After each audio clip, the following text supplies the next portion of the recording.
If you don't address this issue of the deep, deep income inequality that exists within our cities, then we can't begin to help our cities and help the people who live there to really grow out of what has become this very concentrated poverty that exists. And it's not unique to New York State, but we're here in New York State, and the cities in upstate in particular see this very concentrated poverty as wealth and jobs spread out to our suburbs. The challenge is that we continue to use the same funding mechanisms to operate our cities as existed when the concentrations of wealth were in the cities, and the suburban areas were where you had higher levels of poverty and where you had a different type of poverty.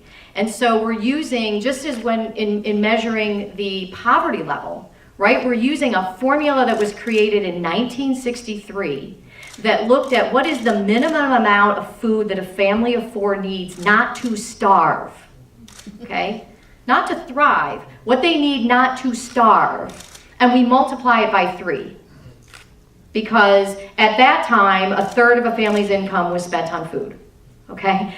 50 years later, a sixth of a family's income is spent on food.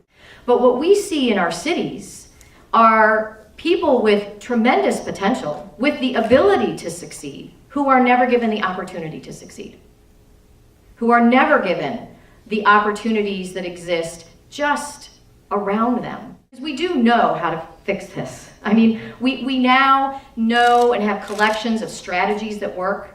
We have the data.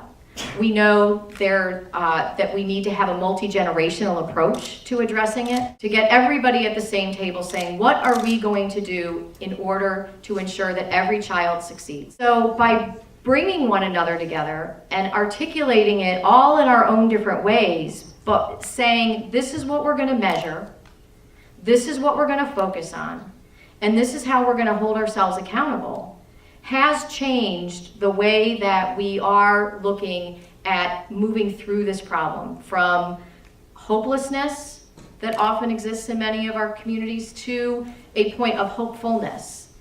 And all of it requires that we engage the community in helping to find the solutions that will work with them. So it's complicated, but we can do it. We know how to do it. We need the resources to do it, and we need for our state policies to line up with what it is that we need to accomplish in our cities in the 21st century.